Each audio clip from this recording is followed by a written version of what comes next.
They used to tell me I was building a dream. And so 1929 was a year of catastrophe in the history of the United States. Prosperity, fueled by the mass production of the Ford automobiles, stopped with the crash of the stock market on October 29th, and the country, soon the entire world, plunged into the Great Depression. Steel mills were silent. Workers and community businesses, desperate as unemployment nationwide reached 25%. Farmers who had taken loans for tractors found their property foreclosed. The Depression affected those previously rich and poor, but especially the large middle class, the managers of the industrial age, and its promotion. The national government was in the hands of the Republicans, under the administration of former engineer Herbert Hoover. He took the advice of financier John D. Rockefeller to do nothing, because he had seen the economy rise and fall many times, and it always righted itself. When the economy didn't turn around, but grew intensely worse, voters elected President Franklin D. Roosevelt of New York. At Roosevelt's side was a Democratic Congress that enabled the largest expansion of federal government ever passed into law. The New Deal implemented wide-sweeping reform policies meant to encourage economic growth and put Americans back to work in manufacturing and farms, but came with the price of government regulation. The New Deal made the federal government the biggest landowner, property manager, renter, mover and hauler, medical clinician, lender, insurer, mortgage broker, employer, debtor, taxer, and spender in all of American history. In 1933, a young attorney named Alger Hiss received a telegram from his mentor at Harvard University, future Supreme Court Judge Felix Frankfurter. Frankfurter had recommended Hiss to clerk with Supreme Court Justice Oliver Wendell Holmes, and now sought his services for President Roosevelt. The telegram urged him to join the New Deal as an attorney with the Agriculture Adjustment Administration. The AAA was a program initiated by FDR to regulate cash cropping by large and small farmers. The agricultural economy was driven by the price of staple crops at particular times. When prices rose for corn or wheat, everyone rushed to plant those crops, ignoring the experience of thousands of years that repeated planting of the same crop reduces yields and depletes the soil.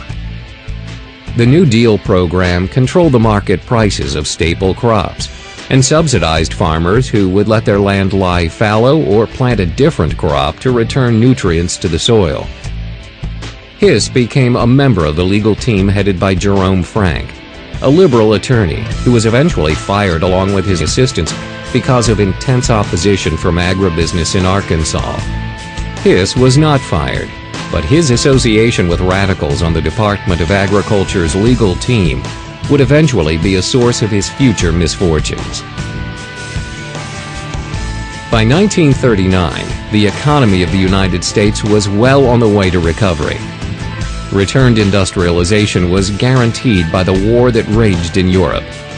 England stood alone after France, Hungary, Poland, and most of Eastern Europe were invaded by the German army. While the bombs fell on London, the Roosevelt administration arranged a Lend-Lease program to provide immediate arms and materiel, including food, protected by armed convoys. By 1941, when Japan, now in the Hitler-Mussolini axis, bombed Pearl Harbor in the United States territory of Hawaii, the steel industry was already humming. This would quickly increase to full employment and the need for soldiers and sailors among the young population. Joseph Stalin, premier of Communist Russia, signed a mutual non-aggression pact with Adolf Hitler, which was violated by the Nazi leader in 1939. The perseverance of the Russian army and people was greatly admired throughout the world. By 1945, the Soviet Union was a superpower, driving the Germans from Eastern Europe back nearly to Berlin. Stalin, Roosevelt, and Britain's Winston Churchill met at Yalta in the Ukraine in February 1945. The purpose was to manage the victory in the war-torn liberated lands. Roosevelt was gravely ill. He would be dead within 2 months. Many promises were made to Stalin to guarantee occupation of Nazi-conquered lands near the Soviet Union after the surrender of Germany in May. Attorney Alger Hiss also attended the Yalta Conference. His career had risen to serve in the Department of Justice as well as the Department of State. That same year, Hiss was named director of the Office of Special Political Affairs, and then later Secretary General of the San Francisco Conference that organized the United Nations. Murmurs of a potential Secretary of State appointment for Alger Hiss began to circulate. By 1948, the Soviet Union under communist dictator Joseph Stalin had forcibly taken over the governments in Hungary, Czechoslovakia, and Poland. A communist revolution had achieved victory in China. Communism took a firm hold in Europe with the distribution of control of Germany's conquered territories to Stalin.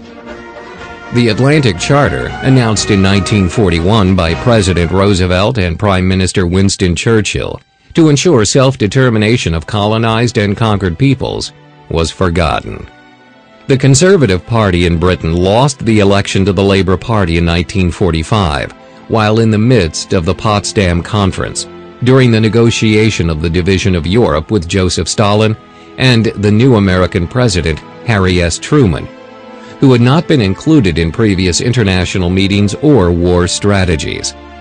Churchill was removed from the post-war deliberation and replaced by the new British Prime Minister, Clement Attlee. Truman completely mistrusted Stalin and his motives, but was no diplomatic match for the ruthless and vengeful dictator. President Truman's decision to drop atomic bombs on Japan in August 1945 to force surrender was based in part on restricting Stalin's influence in Asia. One of the major agreements at the Yalta Conference in January had been Stalin's signed promise to enter the war against Japan with the Allies when Germany was defeated. On March 5, 1946, speaking at Westminster College in Fulton, Missouri, the man who had won the war and lost the peace described communist control as an iron curtain. From Stettin in the Baltic to Trieste in the Adriatic, an iron curtain has descended across the continent.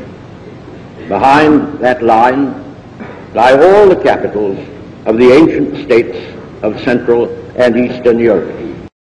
On August 3, 1948, Whittaker Chambers, a former Communist Party member and an editor of Time magazine, who had become devoutly anti-communist, appeared before the House Committee on Un-American Activities, an organization of the House of Representatives investigating communist activity in the United States. Chambers accused Alger Hiss of spying for the Soviet Union. In response to Chambers' accusations, Hiss protested his innocence and insisted on appearing before HUAC to clear himself. Testifying on August 5, 1948, he denied having ever been a communist or having personally met Chambers. Under fire from President Truman and the press, HUAC was reluctant to proceed with its investigation against such a prominent man.